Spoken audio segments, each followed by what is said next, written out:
Hello everyone and welcome to today's video. Today we'll talk about the growing shadow war between the United States and Mexico. A Mexico that is slowly drawing closer and closer to China.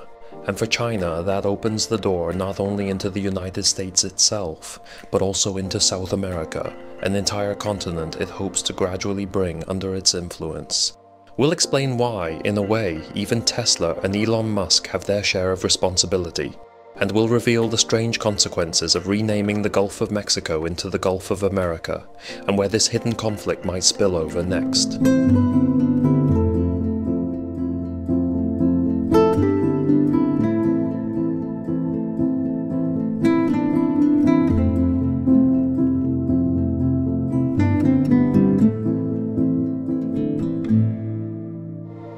If you're interested in the topics on my channel, start following me for more content. Now sit back and relax, we're starting. When Donald Trump returned to the White House in January 2025, his very first day was packed with executive orders. Among them was one that instantly stirred controversy and marked a bold, radical move. The body of water long known as the Gulf of Mexico was officially renamed the Gulf of America. The official justification was that the Gulf has always been a core strategic resource for the United States. But here lies the complication. From a geographical standpoint, the Gulf does not belong to America alone. Its waters also touch the coasts of Mexico and Cuba. And ownership of an ocean or a gulf is nothing like owning private property. According to international law, especially the United Nations Convention on the Law of the Sea, every country controls only the waters directly off its coastline. This area is called territorial or sovereign waters, and it reaches about 12 nautical miles from the shore. Beyond that, every nation also holds an exclusive economic zone, stretching as far as 200 nautical miles out to sea. Within this zone, the state has rights to natural resources, oil drilling, fishing, and exploration of the seabed. But even here, it cannot block or restrict ships from other nations. The Gulf of Mexico, therefore, belongs to no single country. It is shared by all who border it. From the United States, that means Texas, Louisiana, Mississippi, Alabama, and Florida. From Mexico, the states of Tamaulipas, Veracruz, Tabasco, Campeche, Yucatan, and partly Quintana Roo, and the northern coast of Cuba lies directly along the Gulf's southern rim. The open waters remain international. No one can own them and no one can shut them off. Let me add a little side note here. Just nearby lies the Bermuda Triangle. Check out my other video where I've summed up exactly what's going on in this mysterious area, why ships vanish, planes disappear, and the strange events that have taken place there. I've left the link for you down in the description. So yes, the United States can more or less do as it pleases. But for the rest of the world, this carries no legal weight and imposes no obligation. From the standpoint of global geography and international law, the area remains the Gulf of Mexico, and the Gulf of America will most likely be remembered only as a historical oddity. It's basically the same as if America suddenly decided to rename Greenland the American Green Island. It would be a provocation, sure, but one that matters only to them. And it's not entirely random. President Trump has long been interested in Greenland. In another of my videos, I explained why surrounding nations are also eyeing it, and what could happen if one day Greenland cut its ties with Denmark. You'll find that link in the description as well. But let's return to the score settling. From Washington's point of view, this was just an administrative step. From Mexico's perspective, however, it was the beginning of a balancing act, a tit-for-tat game of moves and counter-moves. The moment the US renamed the Gulf, Mexican President Claudia Sheinbaum fired back with a proposal. Perhaps the United States itself should be called Mexican America. She pointed to historical maps from the 17th century.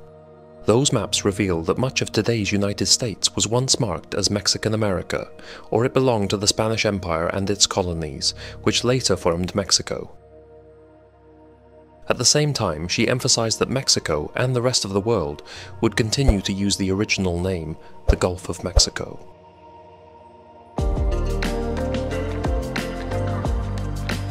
Once the US changed the name, Mexico responded not only through diplomacy, but also with humor. In local media, satirical comments appeared renaming the popular coffee drink Americano into Mexicano. Amusing as it was, the joke carried a serious undertone. Mexico would not simply sit back and accept Washington's decision, but honestly, at that moment, they didn't have much else they could do. As you'll soon see, that might not stay the case for long. So what happened next? Mexico restricted certain port operations for American ships, tightened inspections, and increased surveillance over fishing in its waters. The United States countered by boosting its naval presence and stepping up oversight of offshore oil drilling. Another front of this quiet confrontation lies in America's battle against migration from Mexico. The US government has been tightening the border, increasing patrols, and introducing stricter controls on immigration routes. At the same time, it funds programs designed to deter migrants and invest in advanced technology to monitor the frontier. Yet the United States finds itself caught between two grinding stones.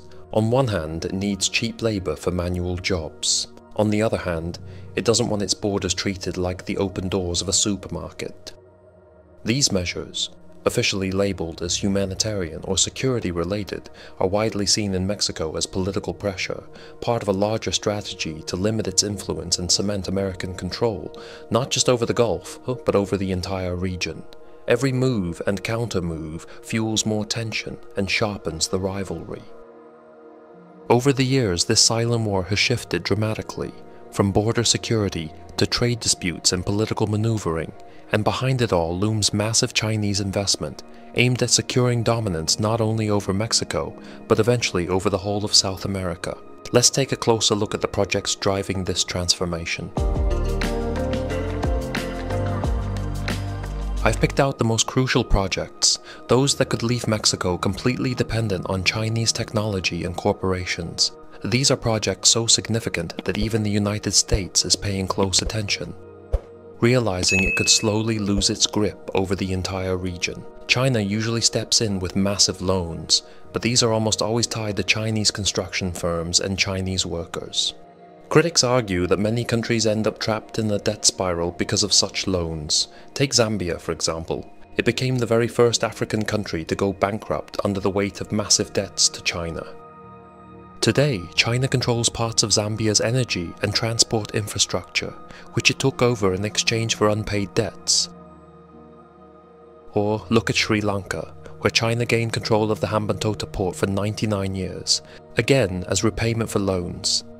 Unlike in Africa, which China is already beginning to dominate, Mexico so far shows little Chinese presence in power plants, resource extraction, or military bases. This is in contrast to Latin America, where in countries like Brazil, Argentina, Chile, and Ecuador, Chinese firms are busy building massive hydroelectric projects. In Mexico though, not yet, and that in itself is telling. It shows how carefully China is planning its strategy here. The priority is clear: proximity to the US border and supply chains that give Chinese companies access to the huge American market, without having to pay tariffs directly. If you want a breakdown of China's strategy in Africa, how it builds dams, highways, ports, railways, even entire cities, I've covered all that in my other video, China Buys Africa. You'll find the link in the description. But let's return to Mexico and Latin America, where fears are growing that China could follow the very same playbook, slowly taking over critical infrastructure. This is one of the largest projects in a country of 130 million people. On a site the size of a small city, a gigantic Sino-Mexican industrial hub is rising, something almost impossible to picture in its full scale. Already dozens of factories are operating there, with more joining every year. In a few years, tens of thousands of workers will be employed here, and the complex will host a vast network of suppliers. For Mexico, it means an influx of capital and cutting-edge manufacturing. For China, it means the perfect base right on the doorstep of the United States. Chinese companies can plug directly into the American market, sidestepping tariffs and political roadblocks. One of the firms moving in is LGMG, a producer of heavy construction machinery. It announced a staggering $5 billion investment, which will bring new factories, logistics centers, and production halls. The goal? To turn Mexico into a central hub for machinery production destined for North America. And right next door, Elon Musk decided to build his biggest Tesla Gigafactory yet. This plant will produce a new generation of Teslas and batteries to drive the company's global expansion. But Tesla's arrival also opened the door for Chinese auto parts suppliers, encouraging them to invest in the region and set up operations close to the factory in Mexico. It's actually quite paradoxical. Musk's new former friend, Donald Trump, only a few years ago, was actively urging numerous American companies to relocate their factories back to the United States.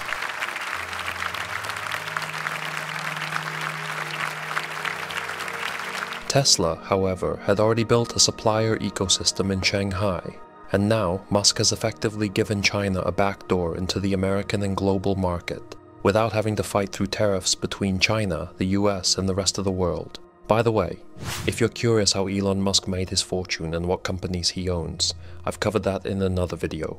Links in the description.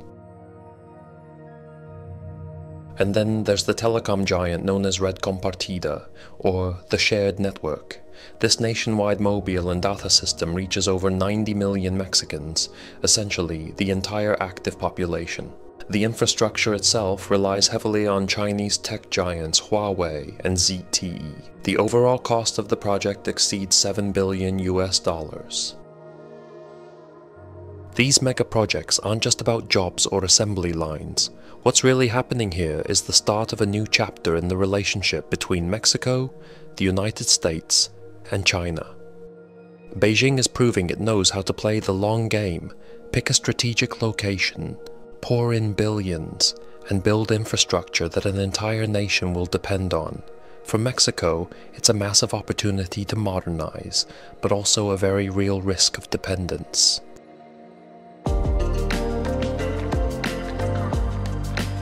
While the megaprojects form the backbone, it's really the technological and industrial investments that China has scattered across Mexico like seeds. You can find them in Monterrey, Tijuana, Aguascalientes, Coahuila, and San Luis Potosí. We're talking dozens of factories producing electronics, furniture, car parts, and tools.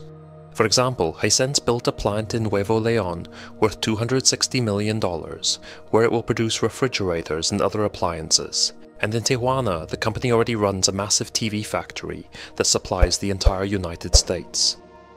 That single site alone covers millions of American households, just steps away across the border. The car industry is a whole chapter in itself. The Chinese brand JAC, together with Mexican firm Giant Motors, operates an assembly plant in Ciudad Sahagun, Hidalgo. It employs thousands of workers, and by 2026 plans to produce up to 60,000 cars a year, including electric vehicles. Giants like BYD and Great Wall are setting up brand new car plants in Mexico. Similarly, Mint Group invested over $170 million in factories in Aguascalientes to produce EV components. Asiaway is preparing a massive aluminum die casting plant in San Luis Potosí for $372 million. Add to this dozens of smaller players, from furniture makers like Kuka Home and Manhua to tool manufacturers like Daya Power Tools. All this together creates a massive network of factories directly feeding the US market and laying the foundation for China's influence across Latin America. For Mexico, it means investment and jobs, but it also means dependence on Chinese firms that now set the pace and direction of production. And for China, the benefits are clear. Mexico provides cheap labor right next to their target market. From here, Chinese products reach the US and beyond, without tariffs, without lengthy trade wars. This is a new 1,500-kilometer railway that will one day link the Atlantic and Pacific Oceans, an alternative to the Panama Canal. It also connects the Yucatan Peninsula with the rest of Mexico, transporting tourists to Mayan ruins and Cancun. But it's not just about tourism. The line will carry essential goods, cement, steel, Pemex fuel, agricultural produce, and industrial products. The first stretch, Palenque-Escárcega, covers 226 kilometers and is being built by a consortium that includes China Communications Construction Company. This is a state-owned giant with ties to China's defense ministry, so much so that the US Treasury lists it as part of Beijing's military-industrial complex. This first section runs through Chiapas, Tabasco, and Campeche. Construction is already 91% complete, and it's about much more than laying tracks. It involves cultural heritage preservation, building viaducts for wildlife migration, and improving living conditions for residents. Nearly 400,000 people, specifically 397,000, living along the route will feel the direct impact. Maintenance centers, depots, workshops, all are planned. This first stretch alone is expected to create 20,000 jobs. The Maya train is considered one of the most important projects in Mexico because it will make transport faster and cheaper than by road, opening the doors to agribusiness, manufacturers, logistics hubs, and new tourist and commercial investment. Along the line, new cities, tourist zones, and agro-industrial parks are expected to emerge. That sparks further development, but also ties the region's future directly to this new infrastructure.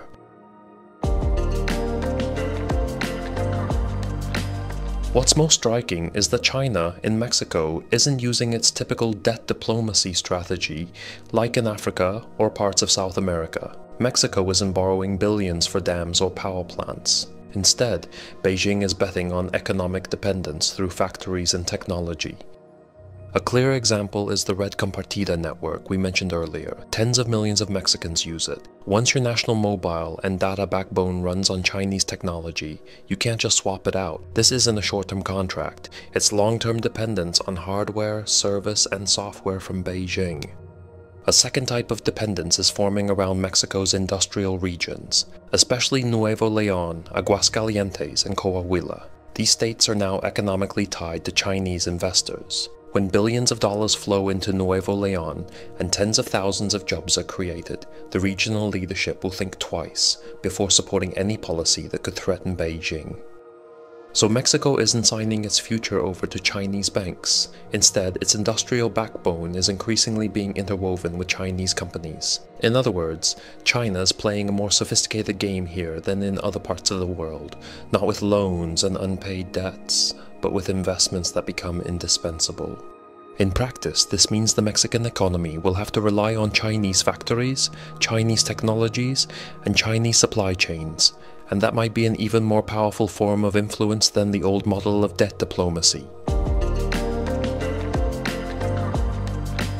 Coming back to the beginning, the hidden war between the US and Mexico may gradually evolve into a dependence of the United States on Mexico. For decades, Washington has leaned on cheap Mexican labor. Now, as Tesla shows us, entire factories can shift from US soil to Mexican territory. In the future, the US could become dependent not only on labor, but also on the very products increasingly manufactured in Mexico. Even the reaction of President Claudia Sheinbaum, who firmly rejected the use of the new term American Gulf, hints at this changing dynamic. Another question is whether the US will remain the most attractive destination for Mexicans seeking a livelihood, or whether they'll find those opportunities in the neighboring town instead. And if that happens, will the US face a scenario similar to what the United Kingdom experienced? After Brexit, cheap foreign labour all but disappeared from British fields and factories.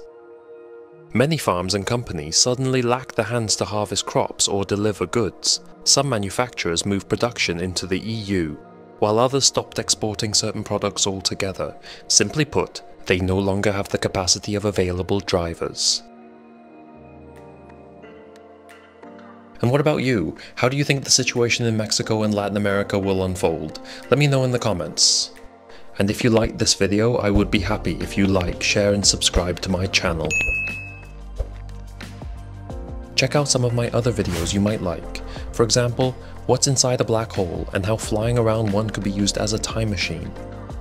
Another video I recommend is about the nuclear explosion in Hiroshima, where I go through, second by second, what happened and what the consequences were. and the third one covers the basics of Islam, how it began and what traditions it has, explained in a really simple way. You can find all the facts in English in this playlist, and check my videos with slow walk, chill out music.